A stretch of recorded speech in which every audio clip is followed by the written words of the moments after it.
ini mau kemana Pak selanjutnya?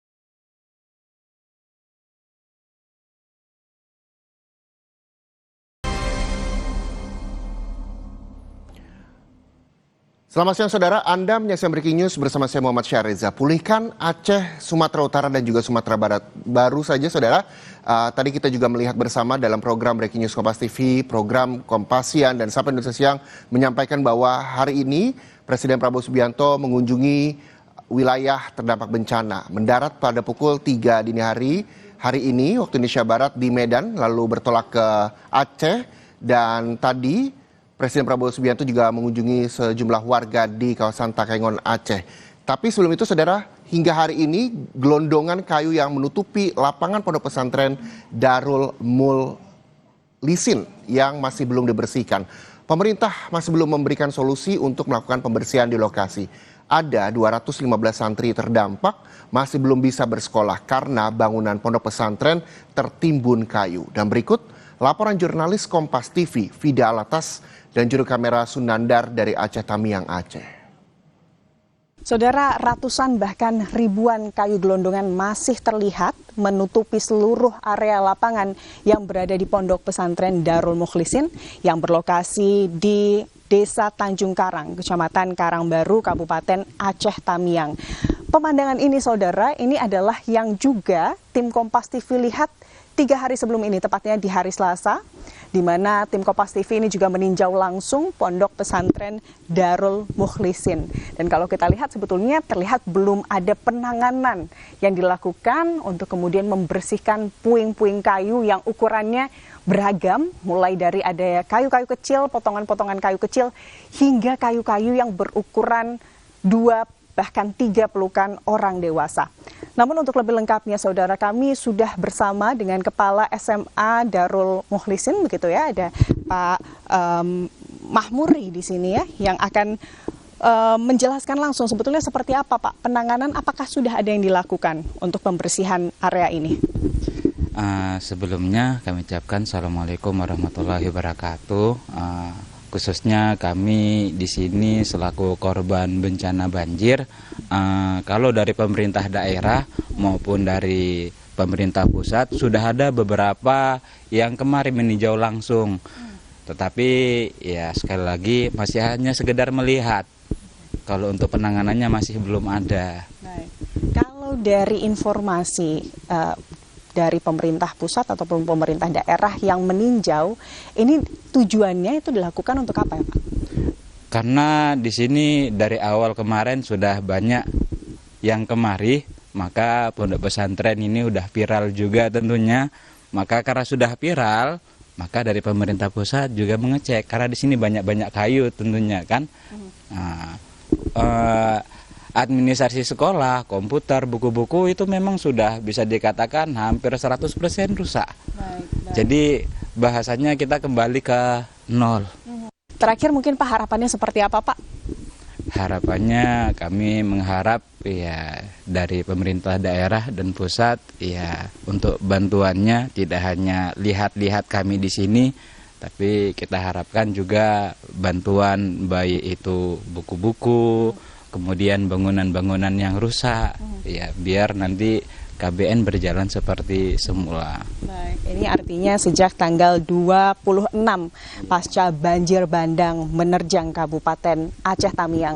Dan kemudian inilah saudara kondisi pada hari ini masih banyak gelondongan kayu yang kemudian menutupi seluruh areal lapangan dari pondok pesantren Darul Mukhlisin begitu ya, dan diharapkannya tentunya penanganan bisa segera dilakukan dengan cepat oleh pemerintah sehingga warga dan juga siswa maupun santri ini bisa kembali beraktivitas dengan normal, melakukan kegiatan sehari-hari dan juga tentunya melakukan kegiatan belajar mengajar.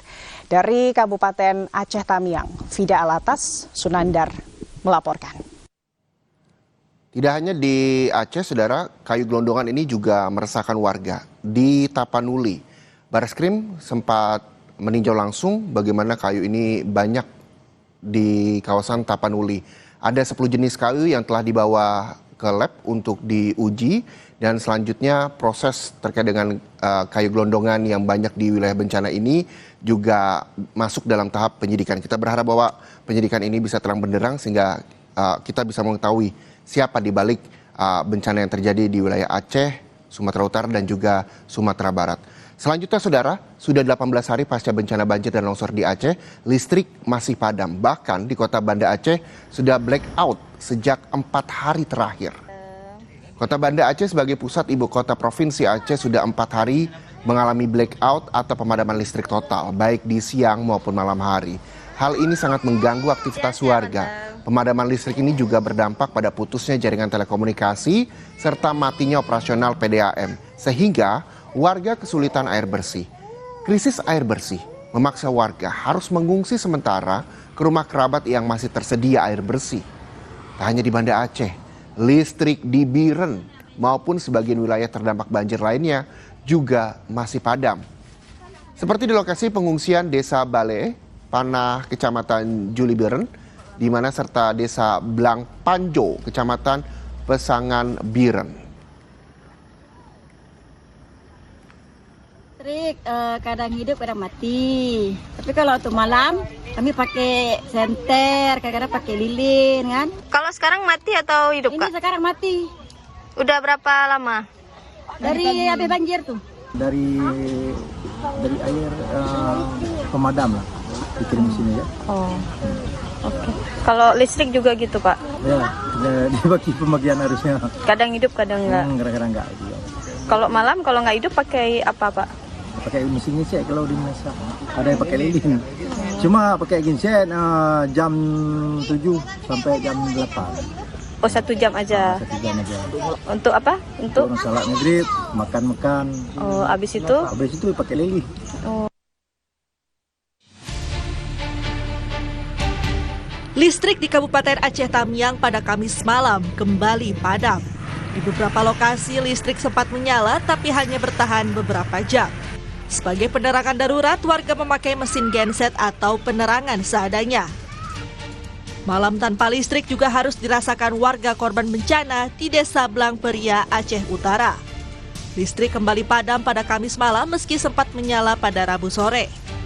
Warga berbondong-bondong ke sejumlah warung kopi atau SPBU yang memiliki genset untuk bisa mengisi daya baterai ponsel hingga mengakses internet.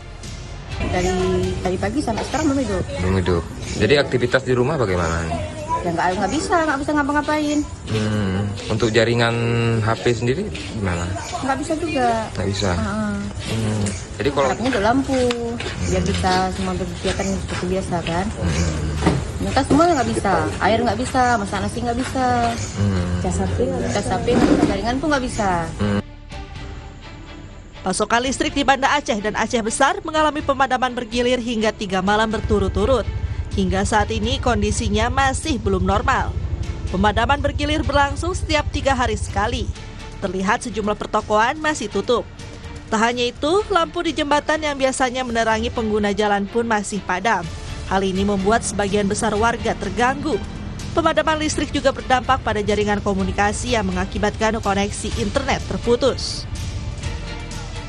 Begitu juga pasokan listrik di Pidi Jaya belum sepenuhnya pulih setelah banjir bandang dan lumpur tebal mengubur puluhan rumah. Di Gampong Dayah Kruet, Kecamatan Merah 2, warga bilang listrik hanya menyala selama 2 hari setelah banjir. Namun hingga kini mati total. Pemadaman tanpa jadwal kelas ini membuat aktivitas warga terganggu, terutama dalam proses pembersihan material lumpur.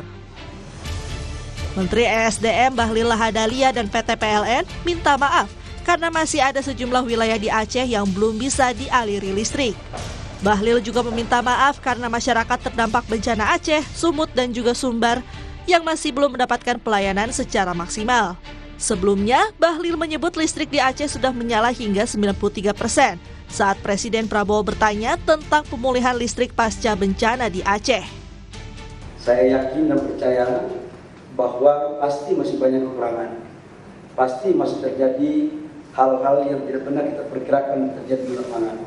Karena itu sebagai pemerintah juga ikut prihatin yang sedang dalamnya, dan kalau ada yang belum maksimal mereka pelayanan, kami memohon maaf. Semoga apa yang dilakukan oleh teman-teman tim ini bisa menjadi bagian penting dalam rangka percepatan untuk proses pemulihan kepada saudara-saudara kita yang ada di Aceh.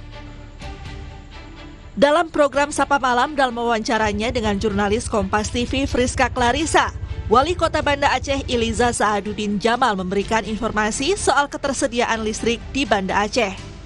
Tadi kita juga rapat koordinasi dengan PLN, sayangnya memang PLN hanya bisa kami undang ke kantor tapi hanya bisa berkomunikasi melalui HP gitu ya. Dan mereka mengatakan karena ada persoalan yang rusak di Nagan Raya dan ketika diuji coba dari Arun ke Nagan Raya ini tidak terkoneksi dan akhirnya memang sampai saat ini mereka tidak bisa menjawab kapan listrik di Kota Banda Aceh ini akan hidup kembali. Kini warga hanya berharap listrik segera mengalir merata agar aktivitas warga kembali seperti biasa. Tim Liputan Kompas TV.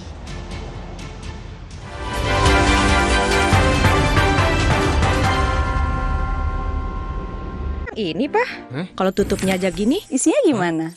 Tidak semua air itu sama.